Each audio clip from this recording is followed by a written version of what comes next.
नमस्कार, expert news देख रहे हैं आप और मैं हूं रणधीर कुमार। एक्सपर्ट न्यूज की खास पेशकश आमने सामने के तहत इस वक्त हमारे सामने है शिवहर लोकसभा सीट से निर्दलीय ताल ठोक रहे योगी अखिलेश्वर दास जी। बाबा, सबसे पहले बहुत बहुत स्वागत है आपका एक्सपर्ट न्यूज पे। एक्सपर्ट न्यूज आपका भी खूब खूब धन्यवाद और खूब खूब आशीर्वाद। आप अच्छे खासे संत थे, तो अचानक आप राजनीति में आ गए, क्यों? राजनीति को हमेशा सबल बनाने का काम इस देश के संतों ने किया है। जब राजनीतिक उथल पुथल जब हो जाता है, जब राजनीतिक में जब विकट परिस्थितियां में जब गलत लोगों का प्रयोग हो जाता है, तो हमारे जैसे संतों का भी राजनीति में प्रयोग करना उचित है। आप देख रहे हैं उत्तर प्रदेश में आज से 25 वर्ष पहले जो एक सांसद थे, आज वो उत्तर प्रदेश के मुख्यमंत्री बने हुए। कहने का तात्पर्य है कि राजनीतिक तपस्वी का काम है और उसमें संत को होना चाहिए। राजनीति के बिना धर्म अधूरा है और धर्म के बिना राजनीतिक अधूरा है। जब तक दोनों का समन्वय नहीं होगा, जब तक ये चल नहीं सकता है। योगी आदित्यनाथ जब से सत्ता में आए, राजनीति में आए और वो जब से मुख्यमंत्री बने हैं, सक्रिय हुए हैं, तब से संत जो है, महात्मा जो है, उन लोगों का सक्रियता बढ़ गया है। इसको आप किस रूप में देखते हैं? नहीं, उसके पहले भी साक्षी जी महाराज उनके पहले से है। निरंजन साधु निरंजन ज्योति जी हो गए, उनके बाद से सक्रियता ज़्यादा बढ़ गई है। हाँ, बढ़ना चाहिए। जब आइकॉन बन जाता है तो परंपरा में लोग आगे बढ़ने लगते हैं। और हम सभी का आइकॉन योगी आदित्यनाथ जी है, नरेंद्र मोदी जी है। क्योंकि मैं यही बता रहा हूँ, अनादिकाल से जैसे गुरुदेव वशिष्ठ, विश्वामित्र, जगदमुनि आदि मुनियों ने संत राजनीति तत्व की यानी सत्ता को हमेशा संरक्षण देने का काम संतों ने किया है। और यह परंपरा अनादि से चले आ रहा है और उस परंपरा के हम सभी संवाहक हैं। इसलिए हमारा दायित्व है, कर्तव्य है कि यह परिस्थिति में हमारे जैसे व्यक्ति अगर आगे ना आएगा तो फिर समाज का कैसा होगा। आप भाजपा से जुड़े और भाजपा के साथ में थे, भाजपा पार्टी से थे, अचानक आपने भाजपा से बगावत कर लिया, क्यों? आज भी लोग मुझे भाजपा के नाम से जानते हैं। हमने 4 वर्षों तक यहाँ संगठन को सिंचने का काम किया, मजबूती प्रदान करने का काम किया भारतीय जनता पार्टी को। रही बात बगावत, तो बगावत में मेरी पार्टी से नहीं किया हूँ। यहाँ इंडिया गठबंधन का उम्मीदवार है और मैं भाजपा का था, तो मैं तो भाजपा को बचाने के लिए लड़ रहा हूँ यहाँ। फिर भी आपकी पार्टी एनडीए में है ना? एनडीए आपके सपोर्टर हैं? हाँ, वो पार्टी एक गठबंधन नेताओं का है, कार्यकर्ताओं का नहीं है। आप ग्राउंड पे जाएंगे तो मालूम चलेगा कि गठबंधन किसका, कार्यकर्ताओं का है कि नेताओं का है। और रही बात लोकतंत्र है, सब स्वतंत्र है इसमें। कोई भी चुनाव लड़ने के लिए धन बल बाहुबल बहुत ज़रूरी होता है। आप एक संत हैं, कैसे मैनेज करेंगे सब? मैं लगातार क्षेत्र में भ्रमण किया हूँ, घुमा हूँ और मेरे लिए हर एक भक्त जो मेरे शिष्य है वह सब कुछ लगा रहे हैं। और आप क्षेत्र में जाएंगे तो देखेंगे कि हमें किसी चीज़ की आवश्यकता नहीं है। सब लोग अपने अपने जगह पे लगे हुए हैं और सब रेडी बैठे हुए कि महाराज जी सिर्फ आदेश कीजिए। तो सब हो रहा है, चल रहा है। हाँ, मेरा आपकी कृपा है, सब काम हो रहा है। करते हो तुम कन्हैया, मेरा नाम हो रहा है। तो करने वाले तो ठाकुर जी हैं। आपके नज़र में शिवहर लोकसभा जो क्षेत्र है, इसकी मूलभूत समस्या क्या क्या है? मूलभूत समस्या सबसे बड़ा तो करप्शन देख लीजिए। हर एक चीज़ों में ये तो पूरे भारत में है, लेकिन शिवहर में ज़्यादा है।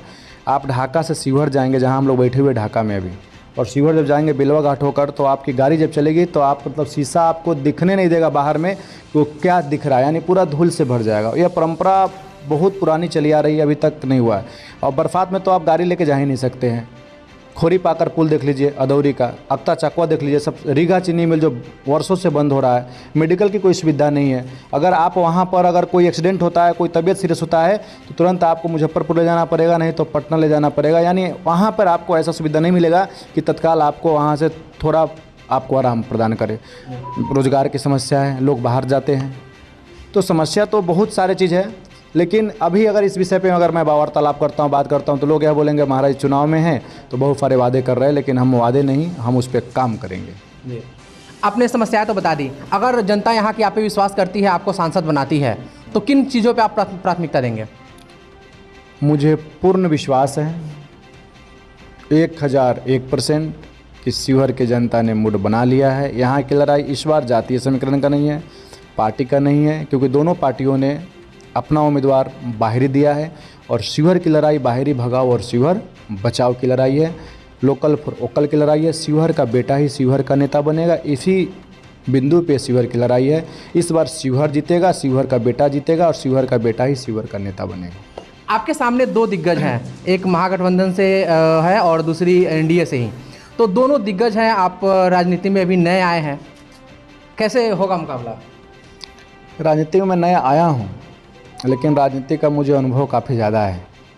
हमने ऐसे चढ़ाव उतार काफ़ी देखा है और संघ बैकग्राउंड से रहने के नाते हर एक क्षेत्रों में हम लोग चुनाव में हर एक जगह जाते रहे हैं।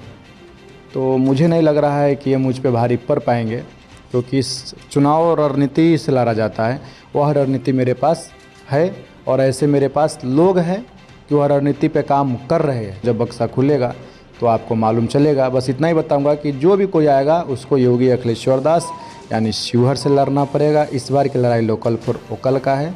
अंततः होगा तो परिणाम क्या होगा पता नहीं, कि हम लड़ाई में है यह 100% श्योर है।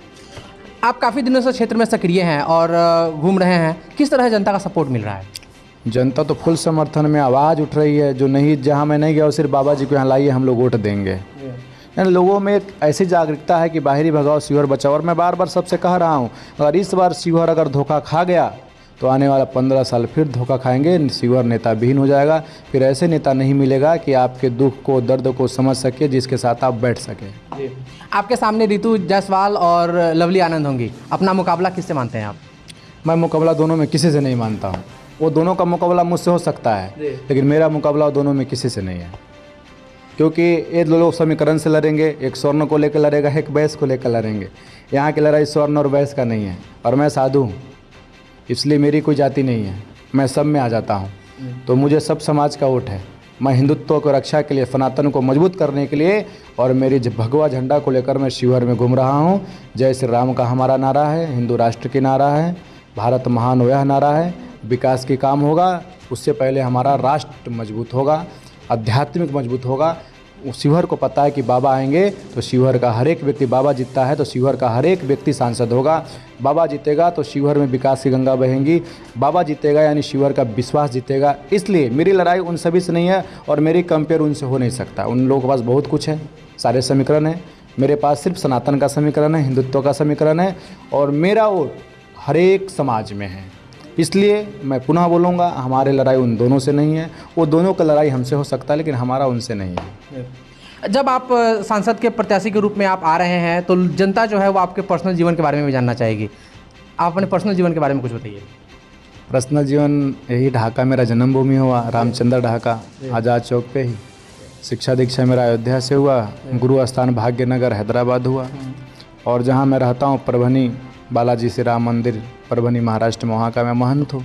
यही मेरा परिचय रहा है। अंत में एक सवाल मेरा ये रहेगा कि लोग अगर आपको वोट दे तो क्यों दे? आप और भी 2 प्रत्याशी हैं, और भी कई प्रत्याशी आएंगे, लेकिन आपको ही क्यों दे? मुझे वोट इसलिए दे शिवहर की जनता। आपका प्रश्न बहुत अच्छा है। अभी तक आपने परिवारवाद को चुना है। बहुत सारे नेता होके गए, उनके परिवार मजबूत हुआ, उनकी परंपरा बढ़े हैं।